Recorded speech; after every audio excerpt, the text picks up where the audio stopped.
होगा। मैं इस वक्त मालेगांव शहर कांग्रेस पार्टी के सदर मौसूफ जनाब एजाज बेग साहब को इन अशार से आवाज दे रहा हूं कि जुबान चलने लगी लबकुशाई करने लगे, नसीब बिगड़ा तो गूंगे बुराई करने लगे, हमारे कद के बराबर ना सके जो लोग हमारे पांव के नीचे खुदाई करने लगे। पुरजोर तालियों में इस्तकबाल करें मालेगांव शहर कांग्रेस पार्टी के सदर जनाब एजाज बेग साहब।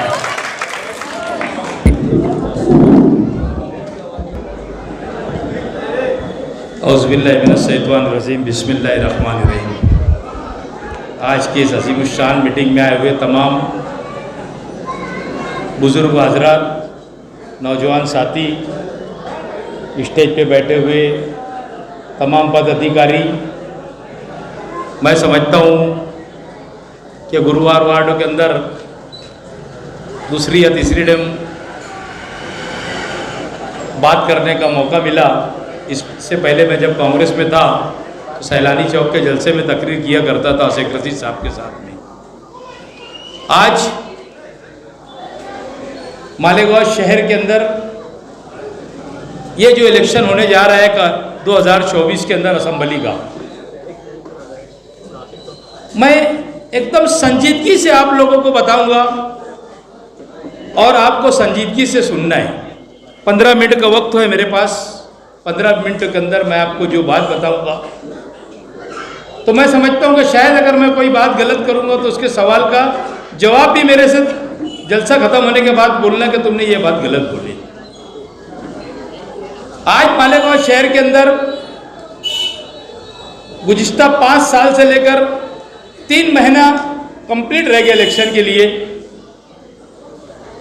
खैर महाराष्ट्र सरकार ने 1 महीना बढ़ाने की कोशिश की, हो सकता है नवंबर एंड के अंदर या दिसंबर के पहले हफ्ते में इलेक्शन हुए महाराष्ट्र असेंबली की। यह जो होने वाला इलेक्शन है, आज तक के मैंने मेरे बचपने से यहाँ पर देखा कि मालेगांव शहर की आवाम ने जो इलेक्शन के अंदर वोट दी वो किसको गिराना है यह तय करके वोट दिया आज तक के मालेगांव शहर की आवाम ने। क्योंकि यहाँ पर हमेशा 2 ही उम्मीदवार रहे, एक को गिराना रहता था और दूसरे को उसके बनिस्बत गिराने के वो जीतता था। उसको जिताने की ख्वाहिश इस शहर के लोगों को कभी नहीं रही, मगर मजबूरी रही शहर के लोगों की कि काम करने का जो उसका वक्त आया उसने काम नहीं किया। और हर लोग आज बिरादरीवाद का नारा देकर अपनी झोली भरने का काम करते। मैं एक बात इस शहर के लोगों से पूछता हूं कि यहाँ हर बिरादरी के लोग बैठे हुए, हर मसलक के लोग बैठे हुए, इन लोगों ने कौन सी बिरादरी के दोनों लीडरान ने कौन सी बिरादरी के बच्चों को इन्होंने नौकरी के ऊपर लगाया, कौन से बच्चों को रोजी रोजगार का जरिया दिया, तुम ये मुझे बताओ। जब इलेक्शन आता बिरादरी के अंदर भी अलग अलग बिरादरी के अंदर लोगों को बांट दिया जाता, अलग अलग मीटिंगें ली जाती और शहर के लोगों को बेवकूफ बनाने का काम शहर के अंदर किया जाता। आज एक मसले से तुम बताओ कि मैं समझता हूं कि मालेगांव शहर के अंदर MPSL कंपनी आई, जो पावर सप्लाई कंपनी आज से 4 साल 6 महीना पहले मालेगांव शहर के अंदर आई। उसके लाने वाले हमारे इस शहर के माजी आमदार शेख आसिफ साहब ने इस बिजली कंपनी को मालेगांव के अंदर लाया। मैं उस वक्त तो मुफ्ती इस्माइल के साथ में था। मैं उनको एक बात बोला करता था कि मुफ्ती जब वो जीत कर आए, और मैंने स्टेज से भी ये बात कहा था कि मालेगांव शहर के अंदर एक अजाब जल्द से जल्द नाजिल होने वाला है जो कैबिनेट के अंदर पास हुआ और मालेगांव शहर के अंदर कभी भी प्राइवेट बिजली कंपनी ताबा ले लेंगी।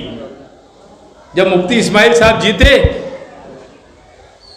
तो मैंने इनको कहा कि इनको ताबा लेने मत दो, इनको बोल दो कि मैं इस शहर का नुमाइंदा है, मैं इन लोगों को, मैं यहाँ पर तुम्हारी बिजली कंपनी को यहाँ चलने नहीं दूंगा। अगर ये इतनी ही बात बोल देते थे तो मालेगांव शहर के अंदर MPSL कंपनी जो आज जो लोगों के खून के आंसू रुला रही है, लोगों की मेहनत की कमाई, इतना परेशानी का आलम, मैं समझता हूं कि मैं 25 साल से कारपोरेटर हूं और ये 2 साल का जो वक्फा मेरा गुजरा बिगर कारपोरेटर का, तो मेरा दिन भर का वक्त पावर कंपनी के खिलाफ में ही जाता है। अगर ये चाहते तो ये बिजली कंपनी को ताबा लेने नहीं देते। और ये सिर्फ और सिर्फ यही कर रहे हैं दोनों। यहां पर काम करने वाले, तुम बिजली कंपनी के अंदर काम करने वाले तुम लोग देख लो, इनके लगाए हुए 10 लोग हैं, उसके लगाए हुए 20 लोग हैं। एजाज बेग के घर को एक भेजता तो दूसरा शहर के गरीब आवाम से लिए जा रही है, सिर्फ सियासी दुश्मनी लोगों से निकाली जा रही है। यह सबसे बड़ा मुद्दा है। अगर आप लोगों को मैं गवाही देता हूं कि आप लोगों ने, अल्लाह ने अगर मुझे नवाजा, टिकट दिया और आप लोगों ने मुझे चुन के दिया, तो सबसे पहले आप लोगों की मदद से मालेगांव शहर से प्राइवेट बिजली कंपनी को भगाने का काम एजाज बेग की जिम्मेदारी है। अगर नहीं करेगा 5 साल के अंदर, तो आने वाले 5 साल के बाद वोट देने की बात भी नहीं रहेगी, मांगने की बात तो नहीं रहेगी, तो तुम्हारा देने का सवाल नहीं आया। अब आते हैं अपन कारपोरेशन के अंदर, एक दूसरे के बहुत बड़े बेबाक दावे करते दोनों लीडरान, सिर्फ और सिर्फ एक दूसरे के ऊपर कीचड़ उछालने का काम करते। मैं इनसे पूछना चाहता हूं दोनों लोगों से, और ये शहर की आवाम जो बैठी है, ये मेरे बुजुर्ग, ये मेरे भाई, ये मेरे नौजवान साथी, इनसे मैं पूछना चाहता हूं कि ये बताओ इन्होंने कौन से शहर का डेवलपमेंट किया। शेख आसिफ साहब 5 साल आमदार थे, उनके वालिद मरहूम शेख रशीद साहब 10 साल आमदार थे। तायरा मैडम 5 साल मेयर थी, शेख आसिफ साहब 5 साल मेयर थे, शेख रशीद साहब 2.5 साल मेयर थे। 2003 को UDISSMD स्कीम आई मालेगांव शहर के अंदर। उस स्कीम के अंदर जो भी मामला होंगे, 5% पानी पट्टी 2003 से आज तक के बढ़ के आ रही है। किसी के जबान से आज तक के नहीं खुला कि हम लोग महासभा के अंदर विषय ले और इसको खत्म कर दे, जो आज 105% पानी पट्टी मालेगांव शहर के अंदर बढ़ के आई है। मैं समझता हूं कि नासिक जिले के अंदर सबसे ज्यादा अगर पानी पट्टी कहीं बढ़ के आती है तो है मालेगांव शहर के अंदर। मुफ्ती साहब आपको भी 10 साल दिए हमने, ये घराने को 35 से 32 साल इस घराने को शेख रशीद साहब के दिए। अगर काम किए थे तो शेख रशीद साहब के दौर जो काम हुआ था, हम उसकी आज भी बोलते कि कांग्रेस के अंदर थे। शेख रशीद साहब एक अच्छे आदमी थे, उन्होंने शहर के अंदर किसी सबको लेके चला, हर आदमी को अपने कलेजे से लगाते थे और अच्छी बातें करते थे। और अगर ये समझते होंगे उनके लाडले साहब कि हम आज़ाद उम्मीदवारी कर रहे हैं तो लोग इनको पसंद कर लेंगे, इनको तो सलाम करना भी तुम्हारे को गवारा नहीं करते शेख आसिफ साहब। बताओ 4 साल 8 महीने में किससे किससे मिले यहाँ पर? इनको तो अगर किसी से बात नहीं करने की रहती, मैं आज तुमको बोल देता हूँ, वो फोन उठाते बंद और कान में लगा देते, उधर मुंडी करके निकल जाते। आवाम से इतनी नफरत है। आज इलेक्शन का दौर चालू है, मगर वो कभी किसी का, अल्लाह का बंदा किसी के पास नहीं जाएगा, बड़े बड़े लोगों के पास जाएगा, एलर्जी है गरीबों से उसको। ये सारी चीजों को लेकर शहर के अंदर डेवलपमेंट की बात होना चाहिए। बात बोलने की बहुत है, बड़े जलसे होंगे जब मैं हर इनके पूरी खाल उतार दूंगा कि इन्होंने कितना भ्रष्टाचार किए। बहुत बुरी लगती मेरी बात, मैं बोलता तो। उस दिन बोला मैंने एक प्रेस कॉन्फ्रेंस हो, जहां पर शेख शकील जानी बेग और असलम अंसारी की चिल्लाड़ हुई कि समझते ना वहाँ करप्शन पैदा होता, और वहाँ आसिफ साहब गए, मुझे करप्शन तोड़ी हुई। ये बात मैं बोलता तो उनको बहुत बुरा लगती। 1200 रुपया टन कचरे का टेंडर 2400 रुपये के अंदर इन्होंने साठ गार्ड करके लिया। लतीफ अनवर साहब, शेख आसिफ साहब और 7-8 लोग हैं, ऐसे 7-8 लोगों ने मिलकर लिया। 12 दूनी 2400 रुपया टन आप बोलेंगे, जबकि 1200 रुपये में पिछली कंपनी उठा रही थी। आप बताओ शहर के अंदर करप्शन नहीं पल रहा है तो क्या पल रहा है? फिर बोलते हैं या हुसैन हम न थे तो मगर दूर थे। जब कोई बात आती तो यही बात होती, इनको धमकी मिलने लग जाती। और वो एक तो उनका मुफ्ती साहब का तो बाबा आदमी निराला है, वो तो मिलते ही नहीं। सुबह मुड़ते हो बनपट्टी के अंदर घुसते, कोई नाश्ता लेकर आता, बाहर बैठ के नाश्ता करते, फिर बनपट्टी पे जाके घुस जाते। शहर का डेवलप का है। हम तो अखबारों के अंदर पढ़ते, बोले मैंने 366 करोड़ रुपया लाया। 366 करोड़ रुपए का इनको हिसाब देना है आने वाले असेंबली के अंदर। अरे शहर की आवाम इनसे पूछेगी कि 366 करोड़ रुपये का। अब गुरुवार वार्डों के अंदर आता हूं मैं कामकाज के ताल्लुक से। ये जिस इलाके के अंदर मैं तकरीर कर रहा हूं, यहाँ की ऐसी समस्या है क्या यहाँ जुमा के दिन सुबह से पावर जाती तो शाम तक के पावर नहीं आती? कोई बोलने वाला नहीं। गफ्फार भाई ने मुझे बताया, ये इन्होंने तो मुझे अभी बताया। नहीं तो भाई यहाँ के लोगों को ले जाके उनकी ईंट के ईंट बजा दूंगा। कैसे जुमे के दिन पावर नहीं देंगे देख लेना तुम आने वाले हफ्ते से। इनके बाप को पावर देना पड़ेगी।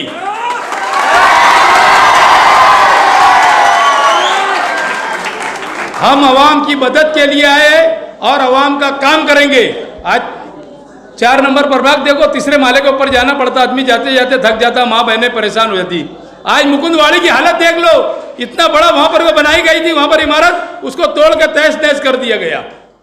कमिश्नर को मैंने 15 दिन पहले बोला कि यहाँ का काम शुरू कर, टेंडर निकाल के, और 4 नंबर प्रभाग यहाँ ला। मगर अपने फायदे की बात लीडर करता है, गरीबों की फायदे की बात चलती नहीं। आज राशन दुकान का ऐसा मसला है कि 25 किलो राशन, मैं 3 दिन पहले मैंने आपको बोलता हूं, आप बताता, एक लड़का मेरे पास आया कि मेरे को 3 किलो गेहूं और 2 किलो चावल राशन वाला देता। कोई बहन है अपनी इधर ही गई, राशन दुकान है उसकी, बोले तो मतलब फिर बोले वो चलो मैंने लेकर गया, एफडीओ से बात करा, मतलब इसमें कितना है देख। एफडीओ ने बोला, बोले चेक करके बोला, बोले 25 किलो। मैंने वो लड़के को बोला, मतलब ला इधर कार्ड ले और चल नीचे। एफडीओ बोले क्या हुआ, मतलब 3 किलो गेहूं और 2 किलो ये चावल देते। और उसके बाद ये बोलते, इत्तेफाक से मैं बाहर निकला तो वो एक एफडीओ ऑफिस के एक आदमी ने, यशोद ने आवाज दिया, बोले साहब किधर आए थे। मैं बोला अरे ऐसी सी बात है, 25 किलो वाला इसको अनाज मिलता और ये सिर्फ 3 किलो और 2 किलो से 5 किलो इसको देता।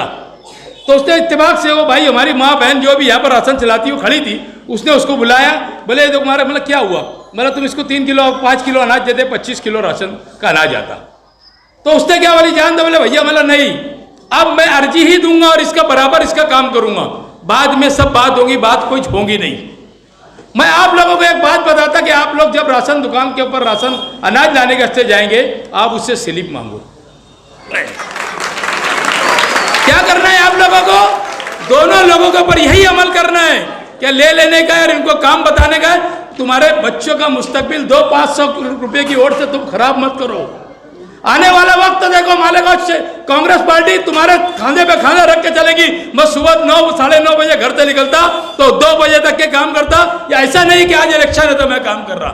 मेरी पूरी 5 साल की रोटिंग है, 10 साढ़े 10 आखिरी बजता, बाकी मैं 1:30-2 बजे ही घर जाता और लोगों का काम करता।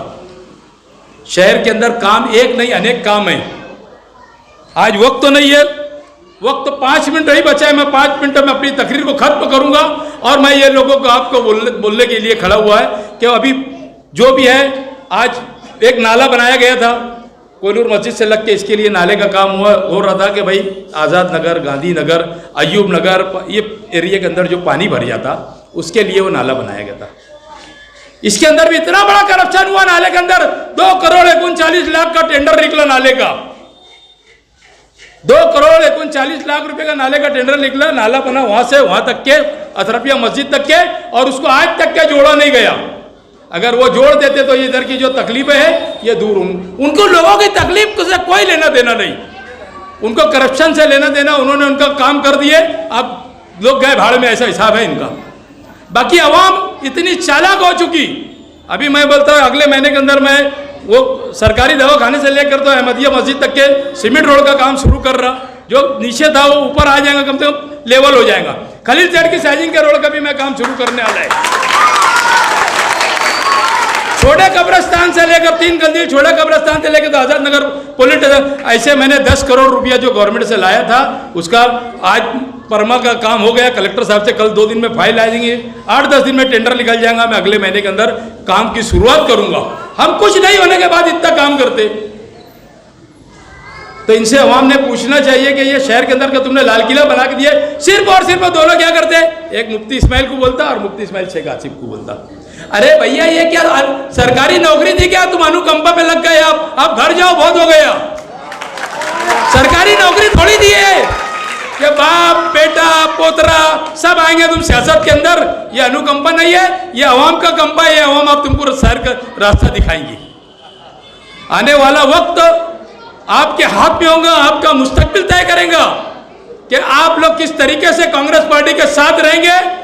अभी 2 दिन पहले मुफ्ती इस्माइल साहब उम्रा जाते जाते भी झूठ बोल के गए, संगमनेर गए बाला साहब थोरात के पास, हाथ पाँव पड़े, उनके 2 चमचे हमारे हैं, ताई के भाई लोग यहाँ पर नए भाई पैदा हो गए, वो आज राखी बांधने आई होगी ताई उनके यहाँ पर। उनको बहुत फिक्र रहती, राष्ट्रवादी के अंदर है, बाकी कांग्रेस की बहुत फिक्र उनको। तुम लड़ो, कभी बोलते हो ताई के लड़के को बोलते हैं गौरव को लड़ाओ, कभी बोलते सूरज को लड़ाओ, कभी बोलते चांद को लड़ाओ, यही धंधे चल रहे उनके। इनके बाप का राज नहीं है, मैं भी एजाज बेग है। हमको अगर जबरदस्ती कोई नाम के आएगा ना, कोई जबरदस्ती नाम के आएगा ना, तो हम भी बर्दाश्त नहीं करेंगे। उसकी भी ईट सेट बजाने की ताकत हम रखते। वक्तों की तंगी की वजह से आप लोगों का जो काम रहेगा मेरी ऑफिस के ऊपर आप आओ, पावर का मसला रहे, कोई भी मसला रहे, आप लोग आओ, मैं आपके साना बसाना काम करने के लिए तैयार है। वक्तों की कमी की वजह से कोई जलसे के अंदर जरूर आपको आगे बोलूंगा। शुक्रिया, जय हिंद, अस्सलाम वालेकुम।